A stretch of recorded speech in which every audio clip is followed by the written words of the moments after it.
15장 다 펴셨어요? 예. 우리가 14장 마지막 부분에 보면 예레미야가 하나님 앞에 이스라엘 백성들을 대표해서 중보의 기도를 하는 장면이 나옵니다. 19절에 보시게 되면 하나님, 비록 유다가 범죄했다 할지라도 과연 이 유다를 온전히 버리실 겁니까? 그리고 이 솔로몬의 성전이 있는 이 시온을 하나님이 싫어하시겠습니까? 그러면서 예레미야는 우리 조상 때서부터 우리가 지어온 죄악을 인정합니다. 20절에. 그리고 우리들이 주께 범죄했습니다 하고 죄인임을, 예레미야를 위시한 유다 공동체가 하나님 앞에 죄인임을 인정을 하고 있습니다. 그러나 예레미야는 비록 우리가 죄인이지만, 우리가 잘한 것은 없지만 하나님의 이름을 인해서, 21절, 하나님의 이름을 인해서 우리를 미워하지 말아주세요. 또 주의 영광의 위를 욕되게 말아주세요. 또 하나님의 언약을 기억하시고 패하지 말아주십시오 하고 이렇게 기도하고 있습니다. 그래서 지난 시간에 제가 말씀드렸듯이 이런 비슷한 기도는 누구도 했었냐 하면 모세라고 하는 인물. 목살이 되게 크시네. 모세도 이스라엘 백성들이 그 금송아지를 만들어 가지고 그만 광야에서 멸절당해서 죽임당할 위기에 처하게 되었습니다.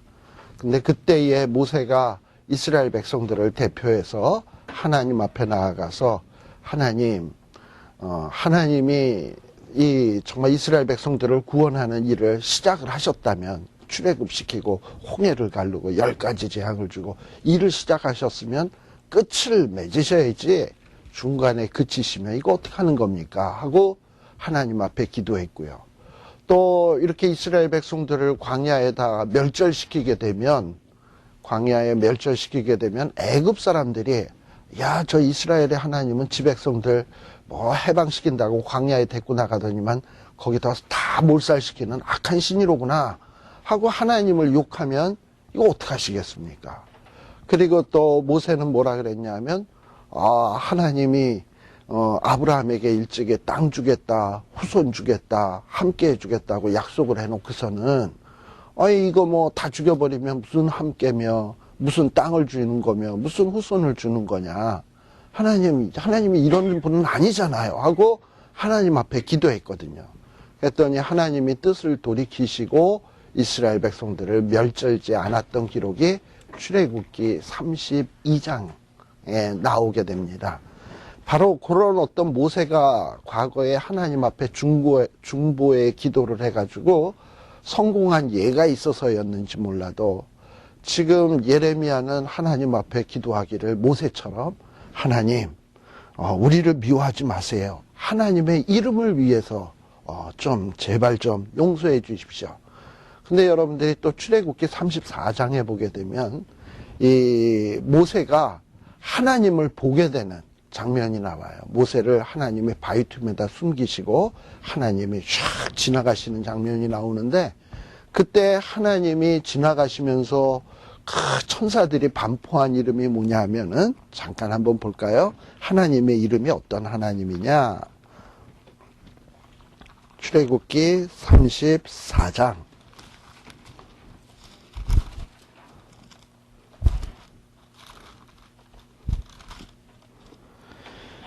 자, 34장 6절에 보시게 되면 하나님께서 이 모세 앞으로 휙 지나가시면서 하나님의 이름을 반포하시는데요. 하나님이 어떤 하나님이시냐? 그 이름이 여호와로라, 여호와로라, 자비롭고 은혜롭고 노하기를 더디하시고 인자와 진실이 많은 하나님이로라 라고 선포를 했거든요. 하나님이 어떤 하나님이다? 자비롭고 은혜롭고 노하기를 더디하시는 하나님이시니까, 지금 이스라엘 백성들이 비록 범죄를 했고 하나님 앞에 허물이 많지만 하나님의 이름을 기억하셔서 그 하나님의 이름 때문에 자비로우신 하나님이니까 좀 어떻게 용서 좀 안 될까요? 하고 지금 하나님 앞에 간구하고 있는 거죠. 그래서 하나님의 이름을 위해서 좀 우리를 우리를 용서해 주시고, 또 하나님의 언약을 위해서, 하나님의 언약은 아까도 말씀드렸지만 아브라함에게 땅 주겠다, 후손 주겠다, 함께 해주겠다고 약속했으니까 그 언약을 좀 기억하신다면 용서해 줘야 될 것 아니겠습니까? 하고 이렇게 간절히 기도한 거예요. 이렇게 우리가 하나님 앞에 기도를 할 때는 아무렇게나 그냥 내 생각나는 대로 하는 것보다는 하나님의 약속, 하나님의 이름, 하나님의 성품, 어떤 이런 것들을 성경책 안에서 잘 배워가지고 기억해 뒀다가 그거에 근거해서 하나님 앞에 기도하면 하나님이 그 기도의 응답을 더 잘해 주십니다. 왜냐하면 그런 기도는 일종의 믿음의 기도거든. 약속을 믿는 기도, 하나님의 이름을 믿는 기도, 하나님의 성품을 믿고 하는 기도거든요. 그러니까 이 믿음의 간구가 이게 역사하는 힘이 있지, 그저 뭔 말인지도 모르고 그냥 중언부언하고 주저리 말만 많이 한다고 그 기도가 응답되는 것이 아니에요. 그래서 하나님의 말씀을 딱 붙들고 이렇게 기도할 때 하나님께서 역사해 주시는 일들이 많다라는 것을 기억하십시오.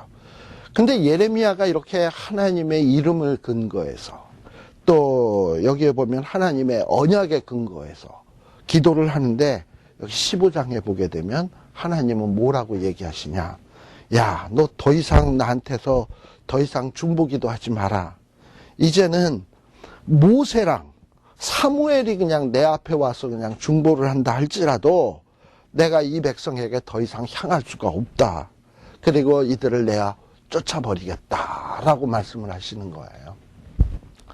이제 하나님이 이스라엘 백성들을 이렇게 진단해 본 결과 이제 이스라엘 백성에게는 특단의 조치가 필요하다는 겁니다. 사실 예레미야가 이스라엘 백성들하고 함께 사는 예레미야가 이스라엘 백성들을 잘 알까요? 이 사람을 창조하신 하나님께서 이스라엘 백성들을 더 잘 알까요? 함께 한다고 잘하는 거 아니에요. 그죠? 창조하신 분이 더 잘 알아요. 그런데 이스라엘 백성들을 예레미야도 잘하는 사람 가운데 하나겠지요. 그러니 우리가 범죄했다, 우리가 죄인이다 하고 인정하고 있습니다만, 근데 하나님이 이렇게 보실 때 이스라엘 백성들은 이제는 뭐냐 하면은 따끔하게 혼나는 것이 필요한 거야. 보통 의사들도 어떤 사람을 치료할 때 수술하기 좋아하는 사람이 어디 있겠습니까? 가급적이면 약으로 치료한다든지 그냥 칼 안 대고 치료할 수 있다면 되도록 그런 방법을 취하겠지만, 이제 더 이상의 방법이 없다 그러면 어쩔 수 없이 힘들다 하더라도 칼을 대는 수밖에 없잖아요. 마치 지금 이스라엘의 상황이 그와 같은 겁니다. 뭔가 이스라엘 백성들을 용서하고 또 넘어갔으면 좋겠는데, 이래가지고서는 이제 이스라엘 백성들이 희망이 없는 거예요. 이제는 뭐냐 하면 이스라엘 백성이 한번 싼맛을 한번 보고 이스라엘 백성 스스로가 이렇게 죄라는 놈이 무서운 거구나 하는 거를 절실하게 자각을 해야지만 이스라엘 백성들에게 희망이 있는지라, 이젠 예레미야 보고 뭐라 그러냐면 너 더 이상 나한테 중보하지 마라. 모세가 온다 할지라도 내가 안 듣는다. 사무엘이 온다 할지라도 내가 더 이상 내 얼굴을 이 백성에게 향할 수 없고, 내가 이들을 좀 그들이 힘들다 할지라도 내 앞에서 쫓아내가지고 바벨론 포로라고 하는 아주 극한 상황으로 몰아넣어서 눈물을 쏙 빼도록 걔네들을 한번 혼 좀 내야 되겠다라고 지금 말씀하고 있는 것이 바로 이 15장 1절입니다. 그런데 이 하나님의 심판이 이게 그냥 단순히 눈물만 쪽 나오는 그 정도의 고통이 아니라 아주 무시무시한 고통이에요. 자, 그러면 우리가 하나님이 쫓아내면 우리는 어디로 가야 합니까? 그랬더니 하나님 말씀하시기를 죽을 사람은 죽어야 되겠고, 사망으로 갈 자는 사망으로 가야 되겠고, 또 칼을 받는 자는 칼을 받아야 되겠고, 기근을 당해서 정말 또 기근으로 망해야 될 자는 기근으로 나가야 되겠고, 또 뿐만 아니라 포로로 잡혀갈 자는 포로로 잡혀가야 되겠다. 또 심지어는 또 무서운 얘기가 3절에 보게 되면 이렇게 또 죽임을 당하게 되면 어떻게 되느냐. 하나님이 또 4가지로 벌을 하는데 칼로, 또 찢는 개로, 또 멸하는 공중의 새로, 땅의 짐승으로, 이렇게 이스라엘 백성들이 죽어 넘어졌을 때 이렇게 짐승들이 그 시체를 뜯어먹는 이런 무서운 일들이 있게 될 것이다 라고 얘기하는 거예요. 이건 단순히 눈물 정도가 아니죠. 그러니까 참 이건 무서운 거예요. 참 죄라고 하는 것은 굉장히 무서운 것입니다. 자, 그러면 왜 어째서 이스라엘 백성들이 이렇게 무서운 하나님 앞에 징계를 받아야 되는가? 우리가 보통 우리 옛말에 보면 호사유피, 인사유명, 호랑이는 죽어서 가죽을 남기고 사람은 죽어서 이름을 남긴다 했는데 이스라엘 왕들 가운데는 그 이름을 아주 치욕스러운 이름으로 남긴 왕이 있어요. 그 왕이 누구냐 하면 4절에 보면 히스기야의 아들 므낫세. 히스기야는 참 훌륭한 왕인데 그 아들 므낫세는 정말 이스라엘 나라를 말아먹은, 아주 그냥 이스라엘에는 정말 최고의 악 영향을 미친 못된 왕으로 성경에는 기록을 하고 있습니다. 바로 이스라엘이 이렇게 망하게 되는 이유는 므낫세의 지은 범죄로 인해서 이스라엘 백성들이 이렇게 세계 열방에 흩어지고 포로로 잡혀가게 되는 것이다 라고 얘기하고 있습니다. 근데 이 므낫세라고 하는 사람의 이름의 뜻은 뭔지 알아요? 므낫세는 잊어버린 자라는 뜻이에요. 잊어버린 자. 그러니까 뭘 잊었을까? 하나님의 은혜, 하나님의 축복, 하나님이 베푸신 은총들, 이런 걸 기억하고 있다면 내가 하나님 앞에 어떻게 살아야 될까 하는 거를 좀 생각을 하고 그렇게 살 거 아니에요. 그런데 이 므낫세라고 하는 왕은 잊어야 될 것은 안 잊어버리고 안 잊어야 될 것은 다 잊어버린 이런 어리석은 왕이었어요. 그래가지고 이 므낫세는 참 이 유다 나라를 정말 멸망의 구렁텅이로 빠뜨린 장본인인데요. 이 므낫세 왕에 대한 기록은 어디에 많이 나오냐면 열왕기하 21장에 보면 이 므낫세 왕에 대해서 자세히 기록을 해주고 있습니다. 잠깐 열왕기하 21장을 한번 보세요. 열왕기하 21장에 보시게 되면 이 므낫세라고 하는 왕은 구약성경 599, 600페이지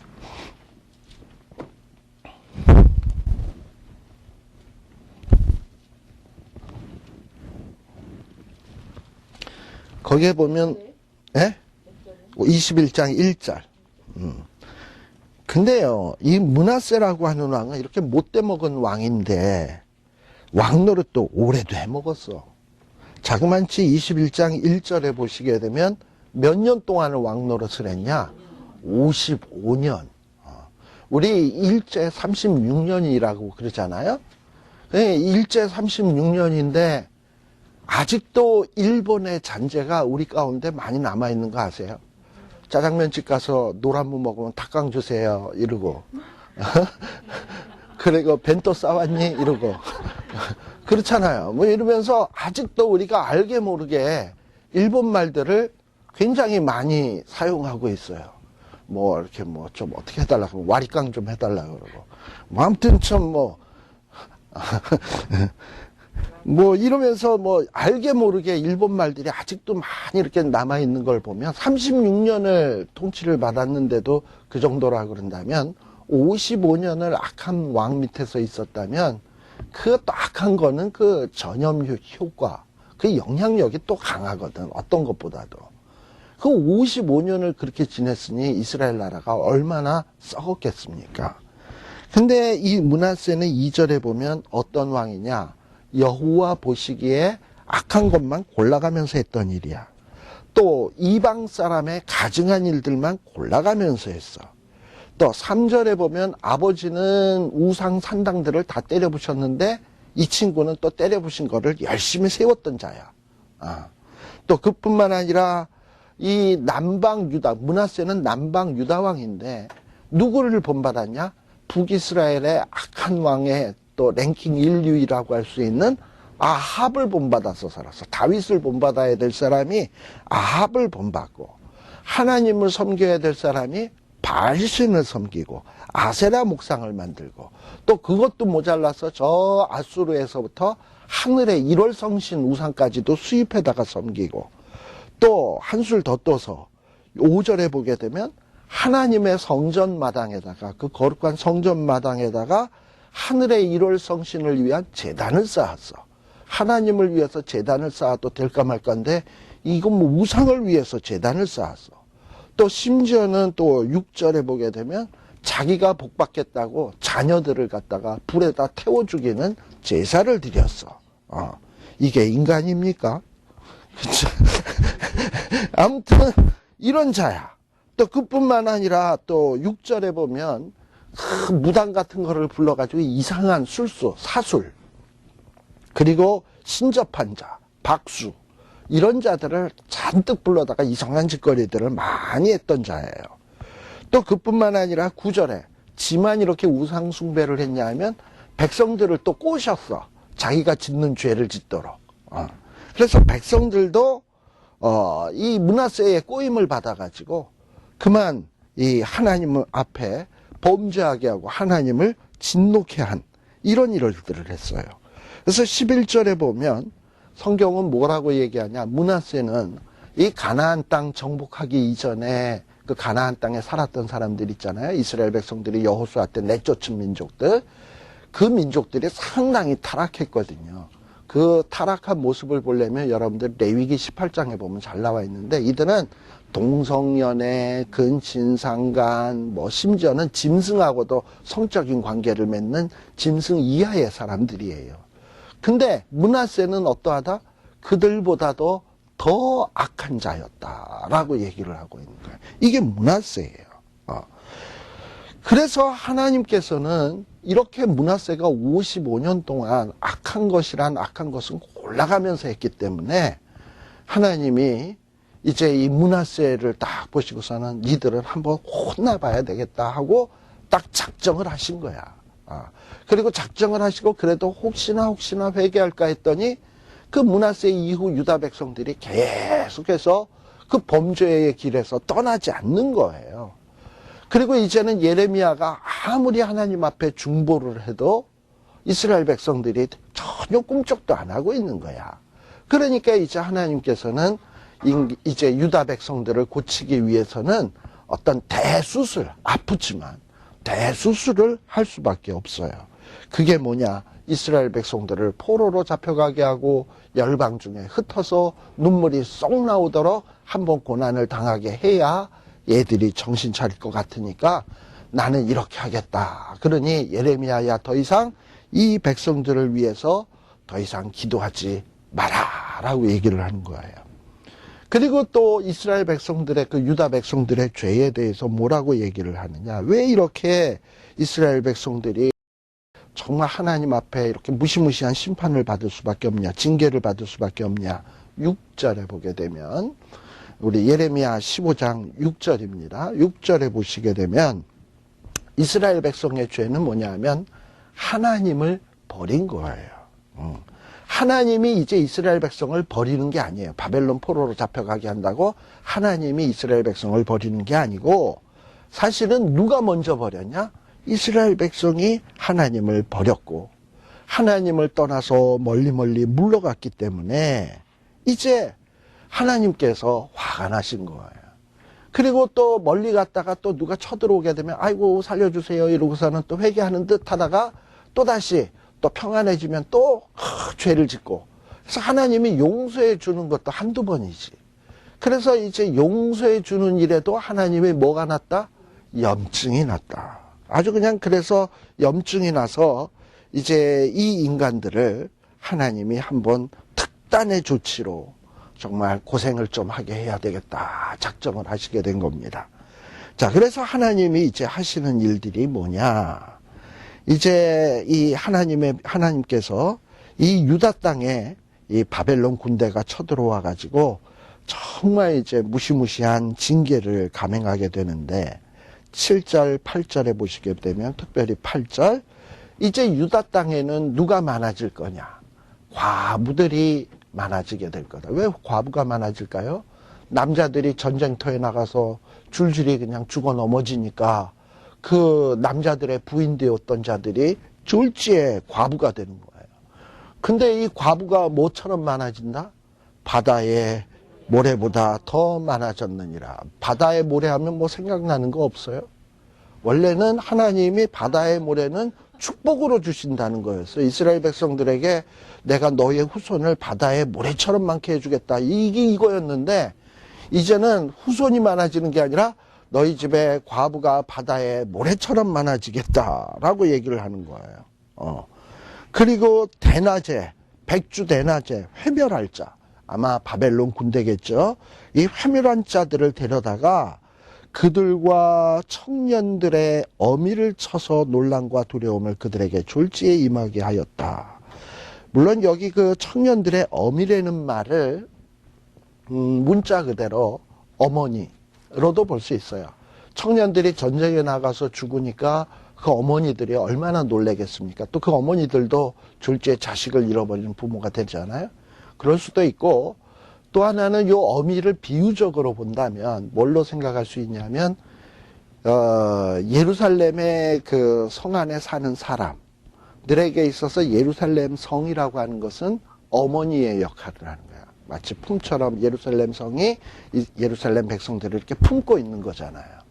그것처럼 하나님이 뭐 하신다는 거냐면 예루살렘의 그 젊은 청년들의 어머니인 예루살렘 성을 이 회멸할 자, 바벨론 군대를 쳐들어오게 해가지고 그들을 놀람과 두려움을 그들에게 졸지에 임하게 하겠다라는 얘기예요. 그러니까 이스라엘 백성들은 여태까지 어떤 생각 속에서 살았냐면 예루살렘은 하나님이 함께 하시는 도성, 성전이 있는 곳, 그러니 이 예루살렘은 절대 망할 리가 없다. 이런 생각을 하고 있었는데 하나님은 뭐라 그러시는 거냐면 웃기는 소리 하지 마라.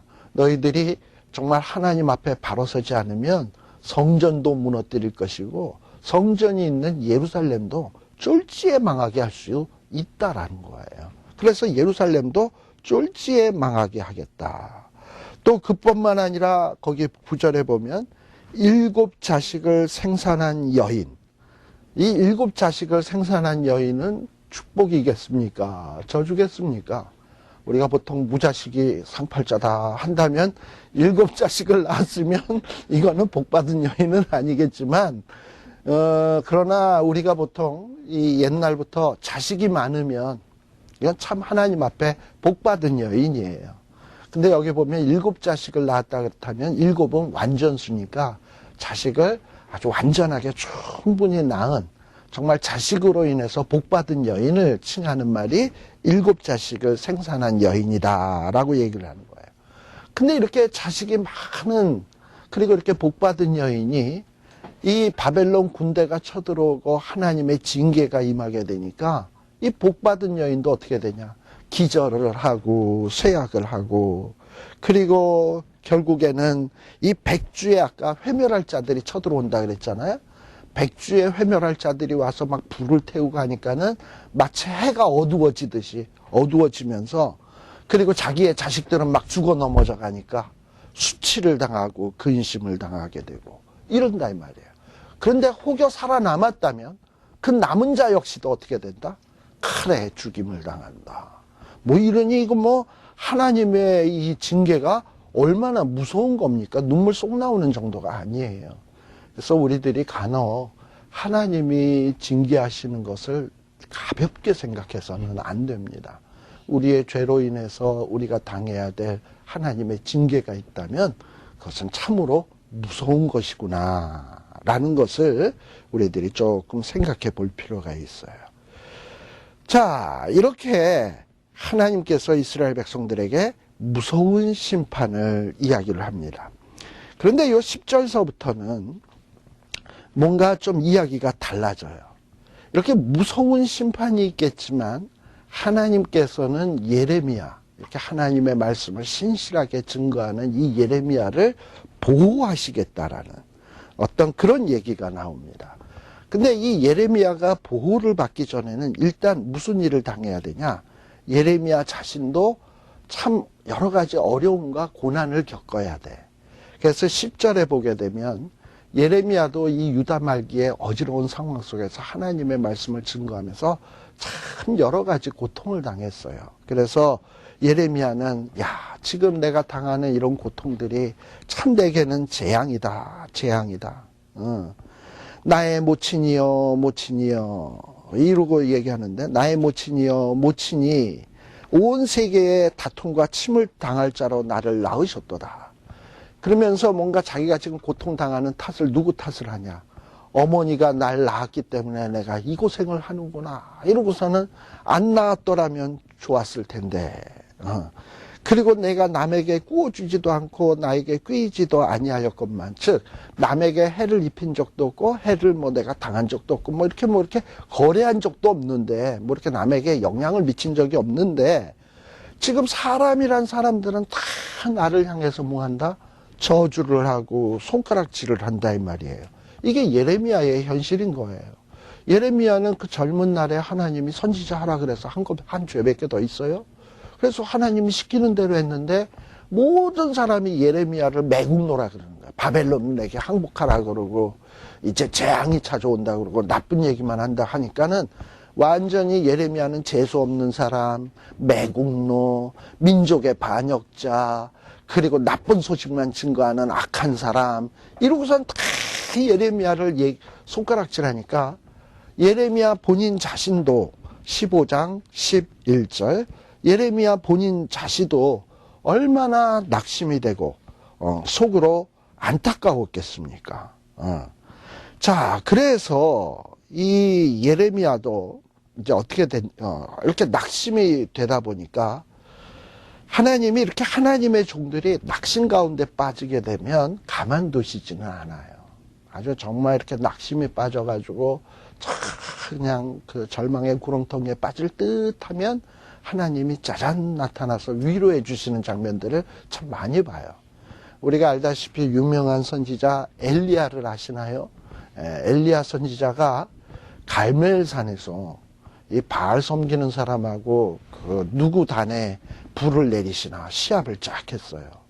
그랬는데 엘리야 단에 그냥 물을 4통씩이나 막 갖다 붓고 또랑에 물이 철철 넘치는데도 하늘에서 불이 확 내려와서 흙도 사르고 돌도 사르고 재물도 다 사르고 하는 일들이 생겼거든요. 그러고 나니까 이제 백성들이 보고 여호와가 하나님이시다 막 이런 고백이 있었지만 그 광경을 지켜봤던 아합, 이세벨 꿈쩍도 안 해. 뭔가 이 정도 보여줬으면 저 아합 왕 같은 자가 회개를 해야 뭔가 선지자 엘리야도 선지자 노릇하는 보람이 있을 텐데 그렇게까지 했는데도 전혀 돌이킬 기세가 없는 거예요. 그러니까 예레미야가 낙심해가지고 저 로뎀나무 아래 가가지고 하나님 나는 이제 살 만큼 살았으니 죽여주시옵소서 하고 하나님 앞에 자기를 죽여달라고 얘기를 하는 거예요. 그러니까 너무 낙심이 되는 거예요. 선지자 일을 하면서 너무 피곤하고 지치니까. 근데 그때 하나님이 어떻게 하셨습니까? 천사들을 보내서 먹을 것을 주시고 천사들을 보내서 그를 어루만지시고 새 힘이 나게 도와주시잖아요. 그것처럼 지금 예레미야도 지금 어머니가 왜 날 낳았나? 내가 이렇게 남에게 해코지한 적도 없는데 사람들은 다 저주를 한다. 차라리 내가 안 태어났으면 좋았을 텐데 이랬는데 이런 순간에 하나님은 어찌하시냐? 야 예레미야야, 내가 진실로 너를 강하게 할 거다. 너로 복을 얻게 할 거다. 진실로 내 대적으로 재앙과 환난의 때에 내게 간구하게 될 거다. 그러니까 네 원수들 다 갚아주게 됐고 환난 당하게 되면 너를 조롱하고 너를 비웃었던 자들이 와서 예레미야 씨, 예레미야 선지자님, 우리가 어찌하면 살까요? 하고 너한테 와서 막 부탁하고 이렇게 되게 될 거다 하고 얘기를 해준 거예요. 그리고 또 그 다음에 13절에 보시게 되면 그 다음에 12절 그 다음에는 또 뭐냐, 누가 능히 철 곧 북방의 철과 놋을 꺾으리요. 이 12절에서부터는 톤이 달라지는데 물론 이렇게 예레미야가 고난을 당하고 하나님이 구해줄 것이지만 그러나 아까 하나님이 사무엘을 온다 할지라도 모세가 선다 할지라도 하나님의 재앙은 돌이킬 수 없다 그랬잖아요. 그러니까 하나님의 재앙은, 이 징계는 피할 수 없는 일이에요. 그래서 12절에 보면 누가 능히 철, 곧 북방의 철과 놋을 꺾으리요. 그러면 여기 철과 북방의 철은 누구겠습니까? 아까 회멸하는 자, 바벨론. 이런 자가 내려오는데 이런 자를 누가 꺾을 수 있겠느냐. 라는 거예요. 그러니까 이제 이 북방의 바벨론 군대가 쳐들어오게 될 거예요. 그리고서는 13절. 그러나 내 모든 죄로 인하여 내 사경의 모든 재산과 보물로 값없이 탈취를 당하게 할 것이며 너로 내 대적과 함께 내가 알지 못하는 내 땅에 이르게 하리니 이는 나의 진노의 맹렬한 분이 너를 사르려 함이니라. 여기에 보면 13절에 보면 내 모든 죄인데 내 모든 죄는 지금 하나님이 얘기하는 거예요. 지금 하나님이 누구랑 얘기하는 건가요? 예레미야랑 얘기하는 거죠. 너의 모든 죄. 근데 뭐 예레미야가 무슨 죄를 그렇게 많이 졌나? 증거 없잖아요. 근데 여기서 너라고 하는 예레미야는 단순한 예레미야 혼자가 아니에요. 예레미야는 지금 하나님 앞에 설 때는 누구를 대표해서 쓰는 거냐면 이스라엘 백성. 그래서 이스라엘 백성과 예레미야는 동격인 거야. 그래서 예레미야와 이스라엘 백성들의 죄로 인해서 사실 예레미야는 지은 죄가 별로 없겠지. 그러나 이스라엘이 범죄했으면 예레미야도 죄인인 거야. 그 죄로 인해서 하나님이 이스라엘 나라가 유다 나라가 탈취를 당할 거예요. 그리고 포로로 잡혀가게 될 거야. 자, 이런 얘기를 지금 하나님이 예레미야에게 해주는 겁니다. 예레미야가 상당히 부담스럽겠죠. 이런 얘기를 들을 때마다. 자, 그런데 이 바벨론 포로로 잡혀가는 것은 이제는 피할 수가 없습니다. 그런데 그럼에도 불구하고 예레미야는 뭐라고 기도를 하느냐면 예레미야가 자기가 범죄한 거 알아요. 이스라엘 백성들이 범죄한 거 알아요. 죄인인 거 알아요. 그리고 사무엘이 와도 모세가 와도 하나님이 용서해 주지 않을 것도 알아요. 징계는 받아야 될 것 알아요. 그러나 하나님 앞에 여전히 중보의 기도를 잊지 않습니다. 15절. 그러면서 뭐라 그러냐면 여호와여 주께서 하시오니 하나님은 주는 나를 기억하시며 여기서도 나도 누구를 포함한 거냐면 나 예레미야와 이스라엘 공동체를 기억해 달라는 거야. 나를 기억하시며 우리 이스라엘 백성들을 기억하시며 권고하사 나 예레미야와 이스라엘을 박해하는 자에게 보복을 하시고 주의 오래 참음을 인하여 나와 이스라엘 백성을 멸망치 말게 하옵소서라고 기도를 하고 있어요. 그리고 또 16절에 만군의 하나님 여호와시여 나는 또 여기도 나도 누구냐면 예레미야와 이스라엘 백성은 어떤 자들이냐면 주의 이름으로 일컬음 받는 자예요. 보통 유다 백성을 뭐라 그럽니까? 하나님의 백성, 여호와의 백성. 이러니까 하나님의 백성이니까 하나님의 이름으로 일컬음 받는 자잖아. 예레미야도 뭐예요? 하나님의 사람, 하나님의 선지자, 여호와의 종, 하나님의 이름으로 일컬음 받는 자잖아요. 근데 이렇게 하나님의 일컬음을 받는 자가 쫄딱 망해서야 되겠냐 이 말이죠. 그러니까 하나님의 일컬음으로 받는 자라는 사실을 하나님이 꼭 좀 기억해 주십시오라고 지금 당부하고 있는 거예요. 그런데 예레미야는 어쨌든 참 지금 힘들어요. 왜냐하면 이 유다 말기에 하나님의 말씀을 외치고 하나님이 주신 사명을 감당하는데 이 하나님의 말씀이 좋은 말씀이면 그래도 말씀 증거하는데 신이 나는데 멸망당한다, 너네들 심판받는다 이러니까는 이 듣는 청중들로부터 자꾸 왕따를 당하는 거거든. 그래서 예레미야도 뭐냐면 하나님의 말씀이 좋은 건 나도 알겠는데 하나님의 말씀이 즐거움인 것은 알겠는데 그런데 자기는 자꾸 외톨이가 되고 있다는 거야. 기뻐하는 자들과 자기가 좋아하는 친구들과도 사귈 수도 없고 자기와 가까운 사람들과 즐거워할 수도 없고 하나님의 손 때문에 하나님이 자꾸 나를 선지자라고 떠밀기 때문에 자기는 지금 어떤 신세가 됐냐면 홀로 신세가 되었어. 외톨이, 왕따. 그러니까 이게 왕따 된 것은 결국 뭐냐? 하나님의 분노 때문 아니겠냐. 결국 이스라엘이 범죄했고 그 범죄한 이스라엘 백성들에게 자기는 선지자로서 나가서 증거해야 되는 것이 다 하나님의 분노로 인한 일 아니겠느냐. 그래서 하나님의 분노 때문에 내가 이 힘든 일을 감당하고 있다 이러면서 하나님 앞에 지금 안타까운 통곡의 기도를 하고 있는 거예요. 그래서 하나님, 나의 고통이 계속되고 있습니다. 상처가 중하여 낫지 아니합니다. 주께서는 내게 대하여 물이 말라서 속이는 시내 같으십니다. 여기 보면 속이는 시내라는 이상한 말이 하나 나오죠. 이 속이는 시대는 어떤 거냐면 여러분들 와디라는 말 들어봤어요? 와디?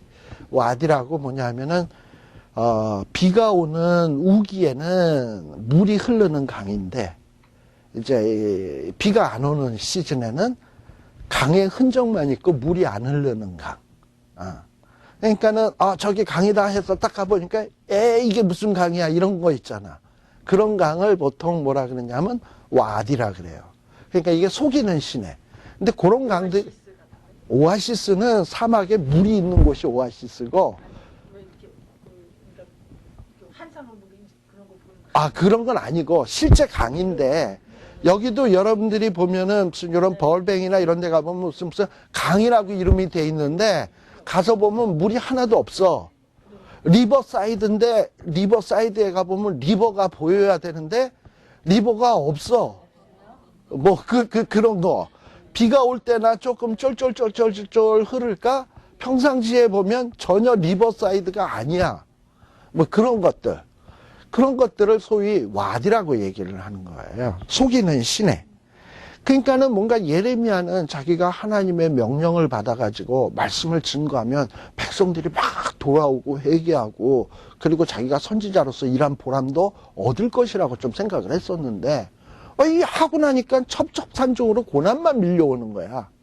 그러니까 자기가 처음에 생각했던 거하고 전혀 딴판의 결과가 생겨지는 거니까 사실 어디에 이제 막 내가 목이 말라서 비틀비틀 사막을 가는데 저기 강이 있대요. 그러면 얼마나 복음입니까? 그래가지고 가서 딱 물 먹으러 딱 갔더니 강에 흔적만 있고 물이 없어. 얼마나 열받아요. 그러니까 지금 그런 경험을 예레미야는 했던 사람일 거라고요. 그러니까는 하나님이 딱 이게 괜히 선지자 시켜놓고서는 뭔가 그러면 뭔가 보람도 있을 줄 알았는데 보람은커녕 맨날 외톨이만 되고 재앙만 당하는 것 같고 힘든 일만 당하고 이게 뭐냔 말이지. 하나님은 내게 있어서 속이는 시내입니다. 선지자도요. 이렇게 하나님 앞에 막말을 합니다. 또 거기에다가요. 여러분들 16장 2절에 보세요. 예레미야가 몇 살에 선지자가 됐다고요? 한 20살에 됐다 그랬죠? 그랬는데 이런 젊은 나이에 선지자 된 양반에게, 젊은 청년에게 16장 2절에 보면 예레미야 보고 너는 이 땅에서 아내를 취하지 말며 자녀를 두지 말라. 지금 무슨 얘기입니까? 20세 그냥 혈기왕성한 청년에게 너 선지자 일하려면 너는 결혼하지 마. 자녀도 낳지 마. 독수 공방하면서 홀로 살아야 돼. 이런 어떤 고통들을 지금 감내해야 되는 사람이거든요. 근데 이러면 뭔가 보람이라도 있어야 될 거 아니야. 그런데 맨날 홀로 처하고 왕따 당하고 힘든 일 당하고 이러다 보니까 예레미야가 정말 지치고 속이 상하는 거예요. 그래가지고 나중에 보면 예레미야는 어떤 얘기도 하느냐. 예레미야 20장 한번 가볼래요?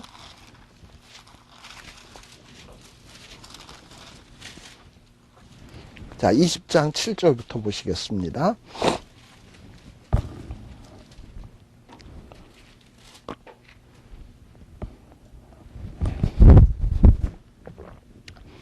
자, 20장 7절에 보시면 여호와여 주께서 나를 권유하심으로 내가 그 권유를 받았사오며 주께서 나보다 강하사 이기셨으므로 내가 조롱거리가 되니 사람마다 종일토록 나를 조롱하나이다. 이게 무슨 얘기냐면 예레미야가 처음에 하나님 앞에 선지자로 부름받을 때 나이 20세였어요. 그래서 너 선지자 해라 그러니까 예레미야는 나같이 이렇게 젊은 것이 어떻게 내가 선지자를 하나? 그래서 하나님 나는 아이예요. 나 이 일을 감당할 수 없어요. 그랬는데도 하나님이 자꾸 권유해가지고 선지자가 된 거예요. 예레미야가 자원해서 선지자 된 게 아니에요. 하나님이 하라 그래서 됐어요. 예레미야는 자기는 아이래서 못하겠다 그랬어요. 그런데도 하나님이 하라 그래서 됐어요. 그래서 됐으면 뭔가 좀 쨍하는 날만 있어야 될 거 아니에요. 근데 선지자가 돼놓고 나니까 쟁일 조롱거리만 되었어. 그리고 예레미야가 선지자 돼서 말씀을 외치는데, 예레미야는 대저 말할 때마다 외치는데 그 외치는 내용이 뭘 외치냐? 위로, 축복, 은혜, 성령 충만 이런 걸 외치냐 하면 그게 아니라 맨날 강포와 멸망을 부르짖으니 맨날 백성들을 치는 설교만 하니까 이 여호와의 말씀, 하나님이 치는 말씀만 외치다 보니까 종일토록 백성들에게 자기는 치욕과 모욕거리가 된다 이 말이에요. 저거는 맨날 은혜로운 말씀은 안 하고 맨날 우리 치는 설교만 한다. 저 설교 맨날 저거 나들으라고 하는 거지. 이러고서 그냥 성도들이 이를 갈고 선지자에게 아주 그냥 원한에 사무치게 그냥 지금 이런다 이 말이에요. 그러다 보니까 예레미야도 어떤 마음이 들어요? 아, 내가 이거 진짜 선지자 일 더 이상 하기 싫다. 때려치고 싶다. 이런 마음이 불쑥불쑥 안 들겠습니까? 그래서 9절에 보면 내가 다시는 하나님의 말씀 설교 하나 봐라. 내가 이제 선지자 노릇 하나 봐라. 그러고서 나 이제 다 때려칠 거야. 나도 평범한 평민으로 돌아갈래. 이러고서는 하나님 말씀 안 증거하겠다고 때려치고 그리고 평민으로 딱 돌아갔어. 그러면 마음이 편할까요? 안 편하지. 자, 그래서 거기에 보면 내가 다시는 하나님의 말씀을 증거하지 않겠다. 그리고 그 이름으로 말하지 않겠다 하면 그냥 속 안에서 불이 붙는 거야. 그냥 막 부글부글 타고 막 그냥 골수에 사무치고 답답해서 견딜 수가 없어요. 목사가 제일 그래도 기쁘고 보람 있을 때가 언제냐? 말씀 증거할 때. 또 그 말씀을 듣고 성도들에게 변화가 나타날 때. 이게 아마 목사로서 가장 큰 보람일 거예요. 근데 목사가 어떤 이런 말씀을 증거하다가, 이제 저는 그런 거 해봐서 알아. 왜냐하면 제가 목회를 하다가 그만뒀거든요. 그만두고, 그 다음에 이제 신학교 일만 하다 보니까, 목회를 할 때는 매주마다 막 한 5번씩 설교를 했잖아. 그러다가 이제 교회를 딱 그만두고 난 다음에는 교회 가는 것도 쉽지가 않아요. 왜냐하면 제가 신학교에서 오래 일을 하다 보니까 교회 가보면 목사님이 제자이거나 거기 있는 전도사가 제자이거나 뭐 이래가지고 가서 이렇게 설교를 앉으면 그 교회 목사님이 부담스러워하거나 뭐 아무튼 저도 불편하거나 근데 여간 불편한 게 아니야. 그러다 보니까 교회도 근데 저도 이제 웬만큼 알만한 사람들이 다 알아가지고 이 교회 가도 사람을 알고 저 교회 가도 사람을 알고 그러다 보니까 이제 사람 모르는 교회 간다고 미국 교회를 좀 다녀봤어요. 제가 한 3년 그랬나? 미국 교회 가서 이렇게 설교하러 딱 예배 보러 이렇게 들어가면 좀 답답해. 답답한 게 뭐냐 하면 설교하던 사람이 안 하니까 좀 답답하고 뭔가 좀 그래요. 그런 어떤 마음들이 들 때가 있어요. 아마 예레미야도 그런 마음이었던 게겠지? 설교를 하던 사람이, 말씀을 증거하던 사람이, 에이, 내 힘들어서 때려친다고 때려쳤더니만, 그러면 막 편할 줄 알았더니 속에서 부글부글하고 답답해서 견딜 수가 없어. 근데 이렇게 선지자가요, 때려치고 싶은 마음이 들었던 것도 좀 이해가 가는 것이, 여러분들 14절에 한번 보세요. 20장 14절에 보시게 되면, 예레미야도 힘드니까 아까 어머니가 날 낳았기 때문에 내가 이 고생한다라고 얘기했잖아요. 예레미야도 여기 20장 14절서부터 보게 되면 마치 욥기에 나오는 욥이 그 고생을 하니까 그냥 막 어머니 왜 날 낳으셨나요? 옛날에 우리 까만 안경 끼고 기타 통기타 들고서 이용복 씨 나와서 어머니 왜 날 낳으셨나요? 했던 분 계셨잖아. 그처럼 이 욥도 그런 기도를 했거든요. 근데 지금 예레미야도 지금 그런 얘기를 하고 있어요. 14절에 보면 내 생일이 저주를 받았다면, 그러니까 생일이라는 날이 없었다면, 그냥 아예 태어나는 날 칵 죽었더라면 자기가 이 고생을 안 할 텐데, 그리고 어머니가 나를 태어나게 하던 날이 복이 없었더라면, 그래서 칵 죽었다면 자기가 이런 고생을 안 해도 될 텐데, 그리고 뭐 아버지에게 아들 낳았어요. 그리고 축하합니다. 뭐 이런 날이 저주를 받았더라면, 어디서 그날 핵무기가 뿡 떨어져서 다 죽었더라면, 이 고생을 안 해도 될 텐데. 근데 18절. 어찌하여 내가 어머니 태에 나와서 요렇게런 고생을 당하고 슬픔을 보며 나의 날을 수욕으로 보내는고. 이 예레미야의 마음이에요. 그러니까 선지자 노릇하면서 워낙에 고생을 많이 하다 보니까 예레미야도 차라리 내가 안 태어났었으면 좋았을 텐데. 이러니까는 예레미야도 어떤 마음이 드냐면, 나 이거 선지자 노릇 못하겠다. 때려쳐야 되겠다. 관둘랜다. 이러고서는 때려쳤어. 근데 이 때려치고 나니까 어떤 일이 벌어졌냐 하면은, 여기 이제 다시 예레미야 15장으로 돌아오시면은, 15장이 아니라 아까 21장, 25장 9절, 20장 9절. 내가 다시는 하나님의 이름으로 선포하지 않겠다. 하나님의 이름으로 말하지 아니하리라 하면 나의 중심이 불붙는 것 같아서 골수에 사무치니 견딜 수가 없다. 견딜 수가 없다. 그래가지고 또다시 어떻게 되느냐. 하나님의 말씀을 증거할 수밖에 없게 되는 거예요. 자, 그래서 여기 이제 다시 15장으로 돌아오시게 되면, 자, 15장 아까 18절 하다가 말았죠. 내 고통이 계속하고 상처가 중하여 낫지 아니하면 어찌입니까? 하나님은 속이는 시내 같아요. 나를 완전히 실망시켰어요. 나 때려칠래요. 이런 거예요, 지금. 그랬더니 이 지경에 이르르니까 하나님이 또 슬그머니 나타나셔서 예레미야에게 위로하시는 거죠. 뭐라고 얘기를 하냐? 야, 너 선지자 때려친다고? 그러면서 하나님이 말씀하시기를 네가 만일 선지자 때려친 자리에서 다시금 돌아와서 선지자 노릇을 한다면 내가 너를 다시 이끌어서 내 앞에 너를 탁 세워줄 것이고, 그리고 내가 만일 천한 것에서 귀한 것을 취할 것 같으면 너는 내 입같이 될 것이라. 다시 말하면 선지자를 때려치고 천한 자들 가운데서 있으면서 그냥 일반 사람들 살듯이 그렇게 살지 아니하고 가치 있는 귀한 것, 하나님의 말씀을 증거하는 게 이게 귀한 일이지, 나 이 일을 위해서 살 테야 힘들어도 이렇게 취할 것 같으면 하나님이 너에게 입이 돼 주시겠다라고 얘기를 하는 거예요. 입이 돼 주시겠다. 그리고 네가 말씀을 외치게 되면 사람들이 내게로 돌아오게 될 것이고, 너는 일반 보통 죄인들처럼 평민의 자리로 돌아가서는 될 사람이 아니다라는 거예요. 그러니까 지금 예레미야에게 뭐라고 얘기하는 겁니까? 지쳐서 선지자 안 하겠다고 하는 사람에게 돌아와라. 내가 내 입이 돼줄 테니 돌아와라. 내가 너를 세워줄 테니 돌아와라. 너는 귀한 것을 취해라. 천한 것 취하지 마라. 그리고 사람들을 네가 돌이키게 하는 자가 돼야지 네가 그들에게 돌아가서야 되겠냐 하고 얘기하고 있는 거예요. 근데 이런 어떤 예레미야의 이 모습은 오늘날 목사님들에게만 해당되는 게 아니에요. 우리들이 이 땅 위에서 정말 하나님을 증거하고 또 우리 삶을 통해서 하나님의 모습을 보여주는 삶은 이게 쉬운 일이 아니에요. 우리가 좀 신앙생활 잘하려고 치면 옆에 사람들이 뭐라 그러냐? 니만 경건하냐? 니만 잘났냐? 잘난 체하고 앉았네. 이러고선 손가락질하고 조롱하고 비웃고 그래요.